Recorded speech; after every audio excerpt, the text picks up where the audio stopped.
Om Swastiastu. Assalamualaikum warahmatullahi wabarakatuh. Shalom, namo buddhaya, salam harmoni.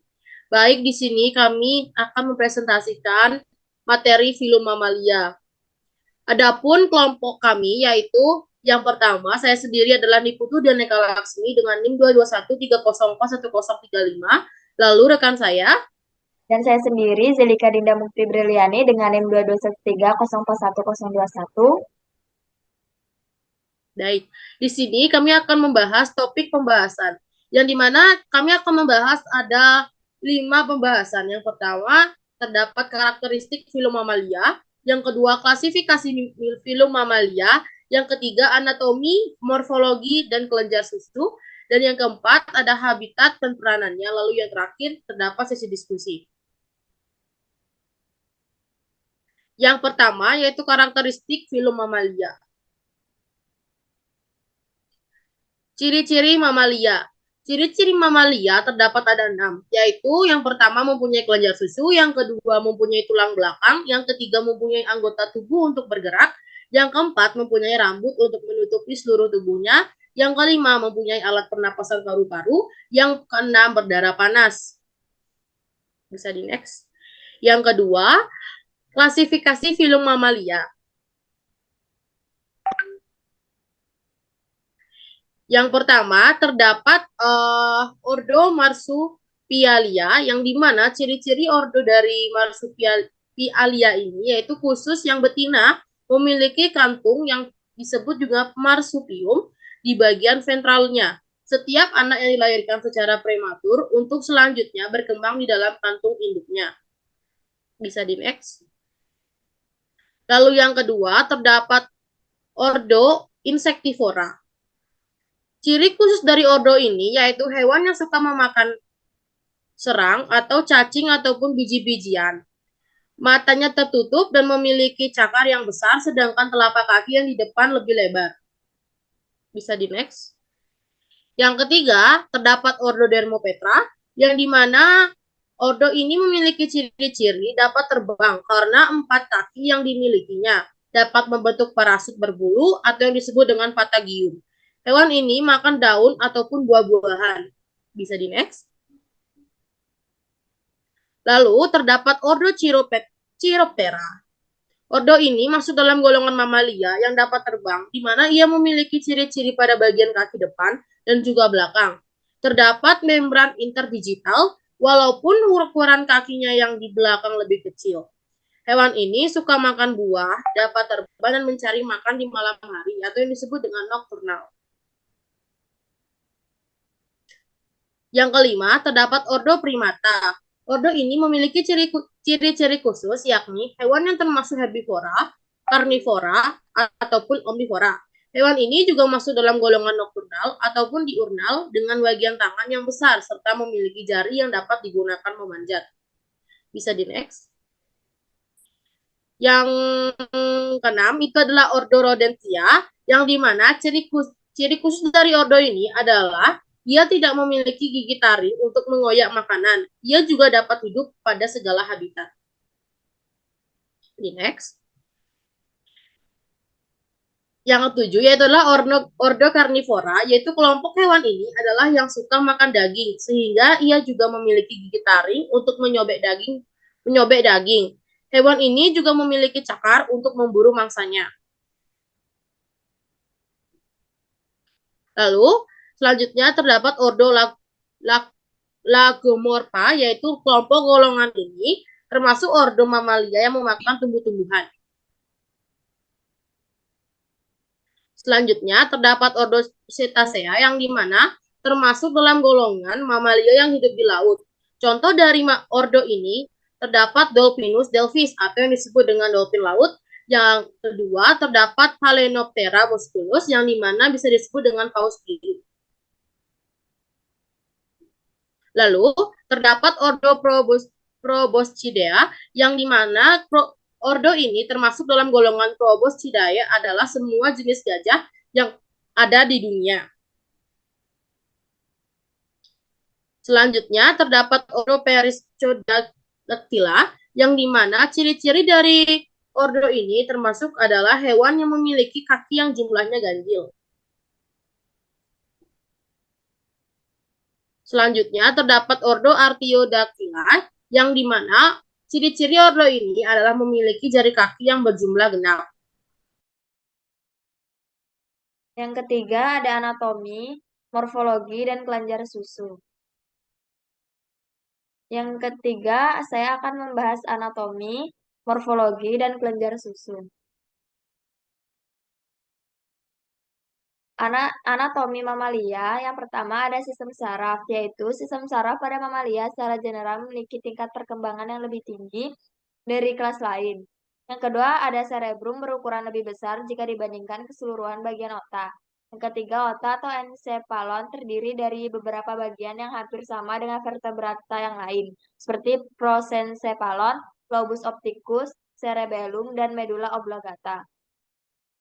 Yang kedua ada sistem respirasi. Sistem respirasi mamalia kebanyakan sudah bernafas dengan paru-paru. Yang kedua ada alur-alur hidung mengandung tulang-tulang turbinal yang berkelok-kelok yang memperluas permukaan olfaktori.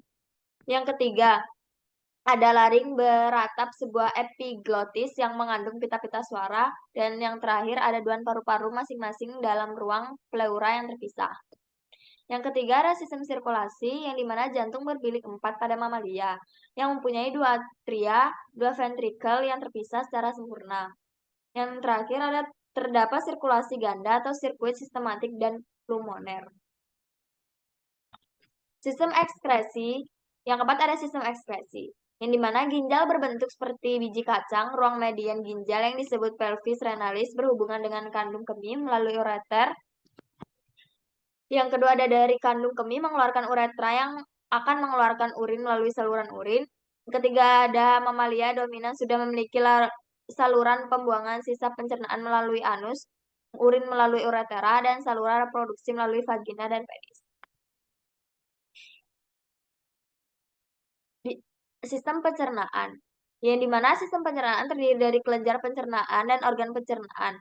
Kelenjar pencernaannya terdiri dari 4 pasang kelenjar ludah yaitu paratiroid, infraorbital, submaksilari, dan sublingual. Yang kedua terdapat kantung empedu dengan saluran empedu dan saluran getah pankreas yang bermuara dalam duodenum. Yang ketiga ada sekum atau sesum berdinding tipis, yang panjangnya kira-kira 50 cm, mempunyai appendix vermiformis atau umbilical cacing yang bentuknya seperti jari. Sedangkan organ pencernaan terdiri dari mulut, kerongkongan, ventriculus, duodenum, ileum, rectum, dan anus. Yang ketujuh ada sistem reproduksi, yang dimana hewan mamalia melakukan fertilisasi internal. Yang kedua struktur anatominya sudah lengkap. Yang ketiga pada mamalia rendah seperti ordo Monotremata dan ordo Marsupialia, platypus masih bertelur dan mengerami telur. Sedangkan pada kanguru yang telurnya sangat kecil itu berkembang dalam uterus selama beberapa hari.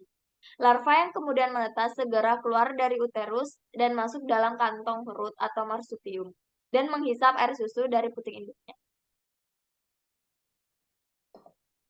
Selanjutnya saya akan membahas tentang morfologi mamalia, yang dimana pada bagian kepala kelinci terdapat beberapa bagian, yaitu rima oris atau mulut dibatasi oleh labium inferior bibir bawah dan labium superior bibir atas yang bercelah sehingga tampak incisif atau gigi seri. Kemudian terdapat nares eksterna atau lubang hidung letaknya dorsal dari rima oris di sekitar nares eksterna dan rima oris ini dapat kita temui adanya vivirase atau rambut-rambut beraba yang juga terdapat di sekitar mata.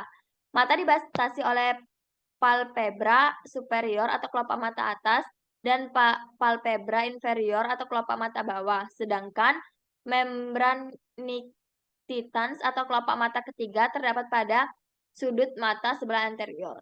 Selanjutnya pada telinga terdapat pinna auricula atau daun telinga, sedangkan membran timpani atau selaput gendang pendengaran terletak pada rongga telinga tengah dan tidak terlihat.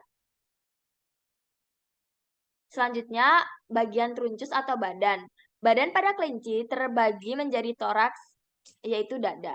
sepasang ekstremitas anterior kaki depan yang berjari atau digiti 4. Dibangun dari proximat ke distal oleh brachium, antebranchium, carpus, dan abdomen atau perut, di mana terdapat sepasang ekstremitas posterior kaki belakang yang terdiri dari 3. Dibangun dari proksimal ke distal oleh femur, crus, dan pes di daerah inguinal. Di antara kaki belakang terdapat sepasang papila mamae atau puting susu. Selanjutnya, ke arah penis atau kepala penis yang diselubungi oleh kulit lepas yang disebut praeputium. Pada ujung penis ini berlubang pada bagian tengahnya yang berfungsi untuk mengeluarkan urin dan spermatozoa. Lubang ini disebut ovikum uretra. Sedangkan pada betina dapat kita temui klitoris. Organ ini homolog dengan penis, tapi tumbuhnya rudimen. Pada glans penis yang sangat kecil terdapat lubang urin atau ovikum klitoris. Yang terakhir ada ke arah posterior atau dari klitoris terdapat vulva sebagai lubang peranakan atau tempat masuk penis. Pada waktu kopulasi, lekuk perineum terdapat pada hewan. Letaknya anterior dari penis atau vulva. Merupakan lekukan yang dalam dan nampak selalu kotor karena merupakan tempat bermuara kelenjar bau yang diduga sebagai tanda pengenal spesies atau berfungsi hedonik atau pemikat lawan jenis. Sementara anus terletak paling posterior merupakan lubang untuk mengeluarkan feses. Di sini ada kelenjar susu mamalia yang diambil dari anatomi interior ambing, yaitu puting sapi perah. Anatomi interior ambing dapat dilihat pada gambar ini, yaitu di mana bagian-bagian interior ambing secara berurutan terdiri dari alveolus, lobulus, sinus, capillaris, mammary duct, gland chiton, tin chiton, dan titmetus. Di dalam alveolus sendiri terdapat bagian-bagian meliputi lumen, epithelial cell, myoepithelial cell, capillary milk duct, dan intralobular duct. Alveolus merupakan organ yang terdapat di dalam ambing. Di dalam alveolus terdapat sel epitel yang berfungsi dan memproduksi susu. Beberapa alveolus bergabung membentuk lobulus dan dibungkus oleh satu jaringan ikat yang disebut lobus. Setiap bagian ambing memiliki saluran yang berfungsi untuk menyalurkan susu yang diproduksi oleh alveolus ke puting susu. Pada saat pemerahan, hormon oksitosin bekerja sehingga susu keluar dari lumen alveolus ke saluran susu, kemudian selanjutnya ke kantong kelenjar dan kantong puting. Puting merupakan bagian ambing yang tidak ditumbuhi bulu. Puting berfungsi untuk mengeluarkan susu pada saat proses pemerahan. Bagian bawah puting terdapat strict canal yang berfungsi menutup saluran agar susu tidak keluar dan juga menghasilkan cairan seperti lemak yang bersifat bakteriostatik sehingga mencegah masuknya mikroba ke dalam ambing. Panjang strict canal antara 812 mm. Panjang puting diukur dari sphincter puting sampai otot melingkar ambing yang disebut cisterna puting dan berbatasan dengan cisterna ambing. Ukuran puting bagian depan biasanya lebih besar daripada puting bagian belakang. Standar panjang puting pada sapi perah Friesian Holstein atau FH, yaitu pada puting depan memiliki panjang 6 cm dan memiliki diameter 2,9 cm, sedangkan pada puting belakang memiliki panjang 5 cm dan memiliki diameter 2,6 cm. Selanjutnya ada habitat dan peranannya. Habitat peranannya yang terdapat di hutan dengan tanaman pertanian, yaitu ada babi hutan, kijang, bajing jalarang, dan orang hutan. Selanjutnya, habitat di perairan ada ordo Cetacea dan ordo Sirenia. Peranan mamalia yaitu yang pertama dikonsumsi sebagai sumber protein, misalnya susu dan daging, contohnya sapi, kambing, dan kuda. Yang kedua, hiburan misalnya dilatih untuk Bermain sirkus, contohnya kuda, harimau, singa, lumba-lumba, dan gajah. Yang ketiga alat transportasi, contohnya kuda penarik sado, sapi penarik gerobak, dan unta.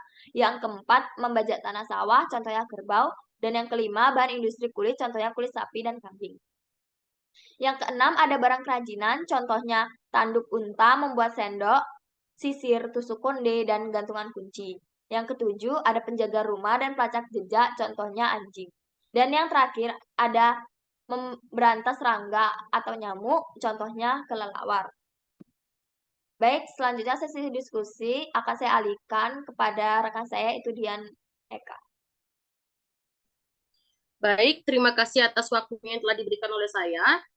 Di sini kami sudah menjelaskan beberapa materi mengenai tentang film mamalia. Waktunya sekarang untuk sesi diskusi. Baik, setelah itu adapun sesi diskusi waktunya waktu dan juga tempatnya dipersilahkan. Pre-memory. Baik, sebelum mengakhiri presentasi kali ini, kami dan juga saya dan juga teman saya mengucapkan jika ada kesalahan kata kami mohon maaf. Saya tutup dengan para Santi. Om Santi, Santi, Santi, Om. Terima kasih.